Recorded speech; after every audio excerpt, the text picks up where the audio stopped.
Mi nombre ya no importa. Aquí, en la residencia, ya me llaman por el número de mi habitación. Y las enfermeras, cuando se acuerdan, solo me dicen doña. Pero antes de llegar a este punto, fui muchas cosas a madre, esposa, profesora de costura, una mujer que sabía sonreír incluso cuando le dolía el cuerpo. Mi hija, Elena, siempre ha sido el centro de mi vida. La crié prácticamente sola. Después de que su padre se fuera cuando tenía 3 años, trabajaba de sol a sol para pagar la escuela, la ropa y la comida, y siempre me las arreglaba para estar presente en las fiestas escolares, incluso si llegaba con la ropa oliendo a hilo y tela. No sabía que todo había. El día empezó como cualquier otro, pero el aire tenía una carga extraña. Elena llegó temprano, lo cual era inusual. No trajo flores, pastel, ni esa leve sonrisa que solía reconocer de lejos. Llegó con una carpeta en la mano y una mirada que evitaba la mía. «Mamá, tenemos que hablar», dijo, sentándose en el borde de mi cama. Tenemos que hablar siempre es un mal presagio.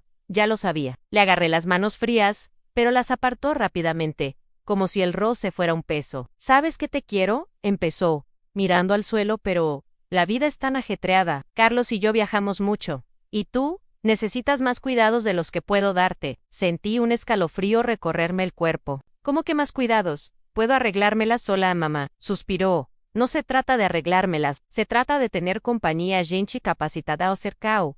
Un lugar donde no estás solo». Encontré una residencia de ancianos muy buena. Es limpia, tiene jardín, los médicos están disponibles las 24 horas. Che, cuando creciera, pensé que todo ese amor y esfuerzo volverían a mí en forma de cariño. Me decía que era la mejor madre del mundo. Le creí, quizás le creí demasiado. En los últimos años, empecé a notar una distancia. Al principio no era nada evidente, a una llamada menos a la semana, una comida dominical cancelada por demasiado trabajo, viajes rápidos que hacía sin avisarme. Pensé que era normal. Después de todo, ella tenía su propia vida, pero había algo diferente. Una nueva presencia en su vida en su suegra. No me opuse. Al contrario, pensé que le haría bien tener más gente a su alrededor. Pero poco a poco, me di cuenta de que las invitaciones a comer siempre eran en casa de su suegra, que los viajes eran para visitar a su familia, y que el espacio que yo ocupaba se reducía. Aún así, me aferraba a los buenos recuerdos. Cada vez que miraba la foto enmarcada de su 15 cumpleaños, recordaba el vestido que había cosido a mano Pantara, recordaba el fuerte abrazo que me dio ese día, diciéndome, «Mamá, lo eres todo para mí». Me gusta, la palabra resonó en mi cabeza como una cruel ironía. «¿A una residencia de ancianos, Elena?». Mi voz temblaba, casi un susurro. «¿Me vas a mandar a una residencia de ancianos?». Se removió incómoda en la silla. «No es mandar, mamá, es por tu bien. No quiero que pienses que te estoy abandonando». Pero lo que ella no se dio cuenta fue que, en ese preciso instante, ya me sentía abandonada. Miré la foto enmarcada en la cómoda, la de su cumpleaños. Pensé en todas las veces que me había quedado sin comer, para que ella tuviera algo que ponerse. Pensé en cuando vendí mi anillo de bodas para pagar un curso de preparación para la universidad. Pensé en el día que lloró, a los 22 años, porque su novio se había ido, y yo me quedé despierta toda la noche preparándole té y acariciándole el pelo. Y ahora, ahí estaba, hablando de un buen lugar, como quien elige un hotel para enviar a un huésped. ¿Molesto? ¿Cuándo?, pregunté, intentando tragar el nudo en la garganta. «Ya lo he organizado todo, Anés, pasado mañana». Pasado mañana. 2 días para empacar 72 años de vida. No lloré delante de ella. No quería darle a mi propia hija esa experiencia. Pero en cuanto se fue, me senté en el borde de la cama y lloré hasta que me picaron los ojos. No de rabia, sino de un dolor extraño. El dolor de una relación que me di cuenta que se estaba muriendo. 2 días pasaron como si fueran horas. Elena llegó con maletas nuevas. No mías, compradas especialmente para facilitar el transporte, como ella lo expresó. Miré los cajones, llenos de recuerdos en el pañuelo que me regaló mi madre, cuando me casé, las cartas que intercambié con un joven novio, fotos de fiestas, viajes, navidades improvisadas. Todo tenía que caber en 2 maletas medianas. Me puse el vestido azul que, según ella, me hacía elegante. Quizás era un intento silencioso de demostrar que aún era digna, que no necesitaba que me dejaran en un lugar para ancianos. En el coche, el silencio era denso. La radio sonaba alguna canción al azar, pero parecía lejana. Miré por la ventana y vi las calles que había recorrido tantas veces, las panaderías donde compré pan para su desayuno, el colegio al que la llevé por primera vez. Todo se desarrolló como una película al revés, donde la protagonista conocía el final pero no podía cambiar la trama. Elena intentó hablar,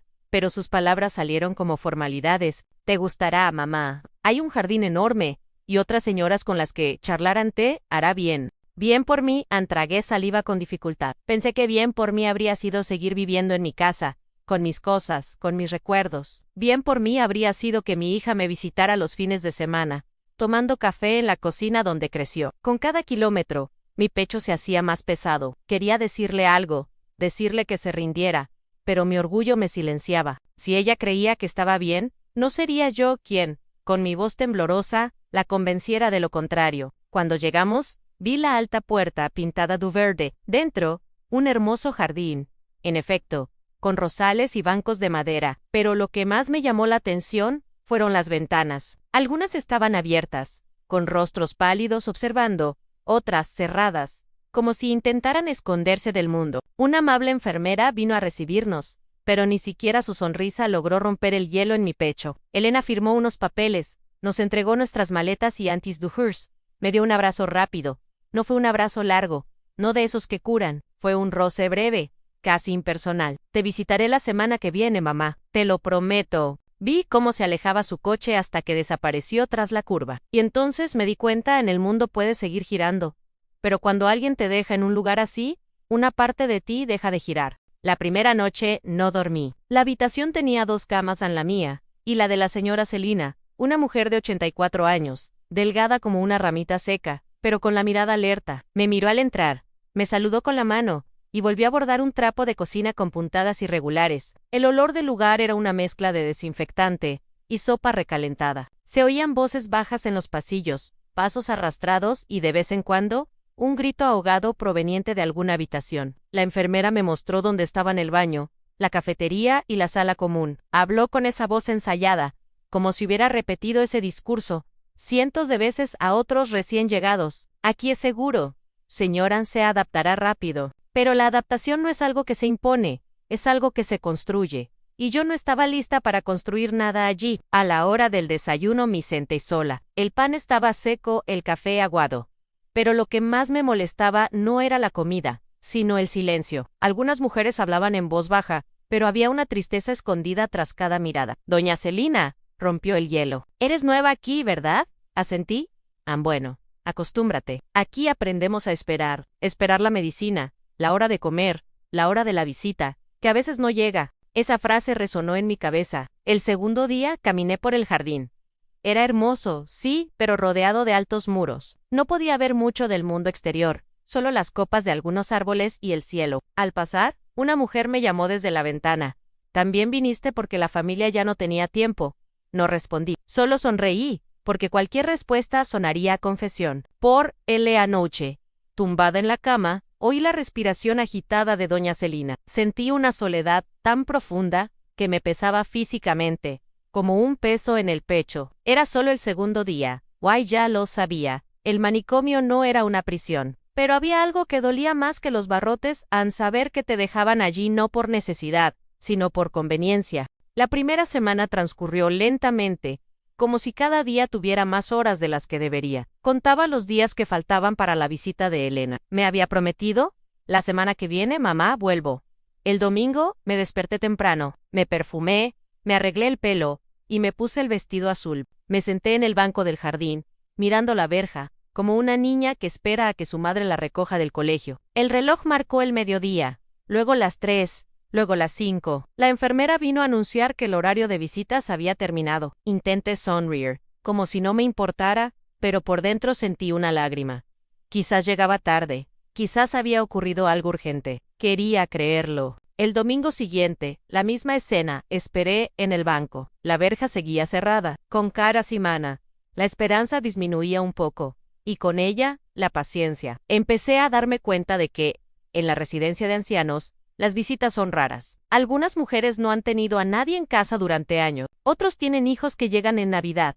Les toman una foto para publicarla en redes sociales, y luego desaparecen. Una vez escuché a la señora Celina decirle a otro residente CES, una visita que no viene, es peor que no prometer nada, porque una promesa es como encender una vela, pero la ausencia la apaga. Elena llamaba de vez en cuando. Lo siento, mamá. Estoy muy ocupada. pero ahí estaré, te lo juro. En el fondo, ya sabía que jurar no significaba nada. Era solo una palabra para posponer el peso de la culpa. En mi habitación, empecé a guardar estas pequeñas mentiras en el mismo lugar de mi memoria, donde están las cosas que no quiero recordar. Pero volvían.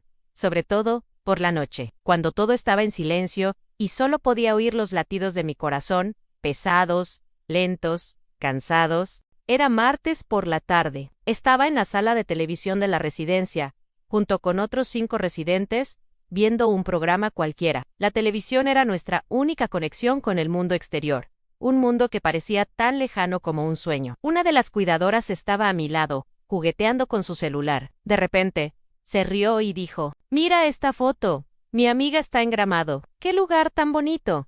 Por reflejo, miré la pantalla de su celular. Se me encogió el corazón. No era su amiga, era mi hija, Elena, sonriendo, del brazo de su esposo y su suegra, los 3 sosteniendo tazas de chocolate caliente, detrás de ellos un fondo de luces y adornos navideños. El texto decía, «Momentos especiales con quien siempre ha estado a mi lado». Con quien siempre ha estado a mi lado. Leí esa frase más de una vez. Cada palabra se sentía como una piedra en el pecho. Mientras yo estaba allí, contando las horas hasta que pudiera abrazarla. Ella caminaba, tomando fotos, recopilando nuevos recuerdos que no me incluían. Intenté disimularlo, pero la cuidadora notó mi expresión.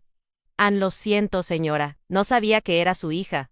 Negué con la cabeza, fingiendo que no me importaba. Pero en mi interior, una mezcla de dolor y rabia bullía. No era el hecho de que estuviera de viaje, era el hecho de que pudiera menos y no quisiera visitarme. Esa noche, me quedé despierta. Pensé en todas las veces que la había defendido de las críticas que me había privado de darle. Pensé en lo equivocada que había estado al creer que los lazos de sangre eran inquebrantables. Lo peor no fue su ausencia, fue darme cuenta de que, en el mundo exterior, ya me había convertido en un recuerdo. Y peor aún en un recuerdo incómodo. No hace falta un golpe para doler. A veces, lo que duele es la ausencia. Nunca imaginé que el silencio pesaría, pero pesa mucho. Aquí aprendemos a reconocer un dolor diferente, el que no deja marcas visibles.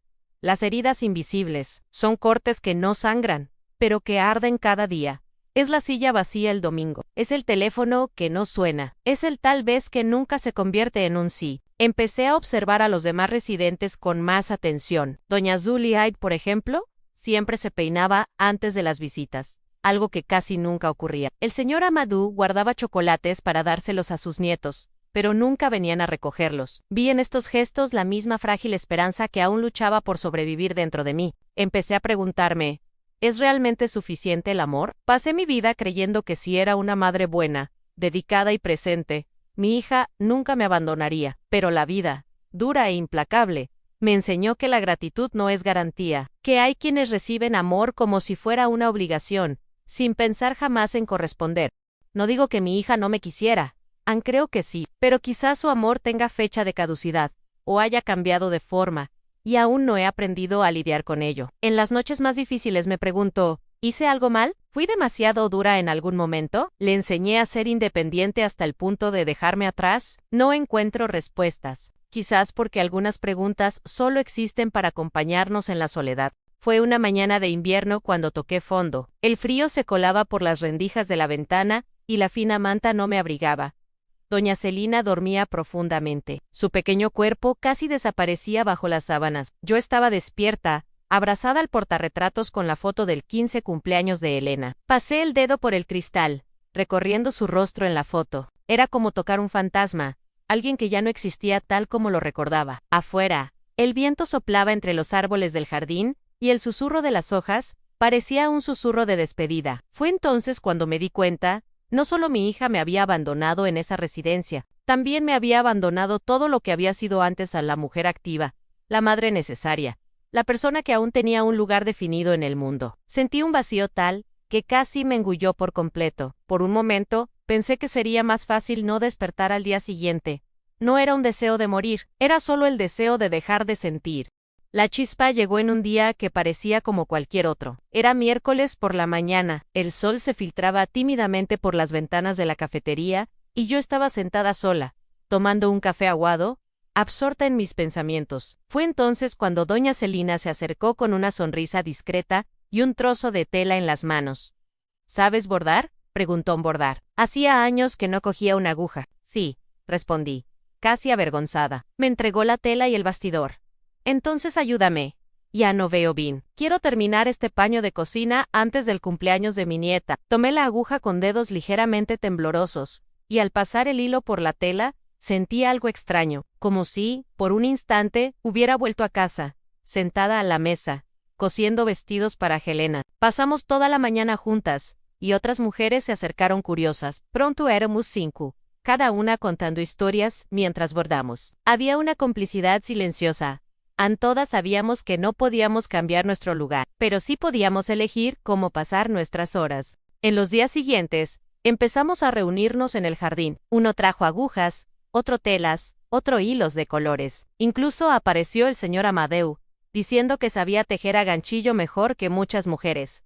Nos reímos mucho con él. Por primera vez, desde que llegué, no estaba mirando la puerta, esperando a que se abriera. Miraba mis manos, mi trabajo, a la gente a mi lado. No era mucho, pero era mío. Descubrí que, incluso cuando el amor externo falla, aún podemos construir pequeños amores aquí dentro, amistades, gestos, risas, y a veces, eso es lo que nos impulsa a seguir adelante. Pasaron los meses y la vida en la residencia de ancianos adquirió un ritmo propio. Seguía habiendo días grises, por supuesto, no voy a mentir, pero también había mañanas en las que me despertaba con ganas de pasear por el jardín, de ver florecer las rosas, de escuchar las historias repetidas de doña Celina, que ya me sabía de memoria. Las visitas de Elena seguían siendo escasas. Cuando venía, eran breves ratos, siempre con prisa, con el móvil en la mano. Ya no la esperaba Noam, y curiosamente, eso dolía menos. Aprendí que el mayo ere dolor nace de la expectativa. Cuando muere, hay un silencio que podemos gestionar. Perdón, hice toallas para la cafetería,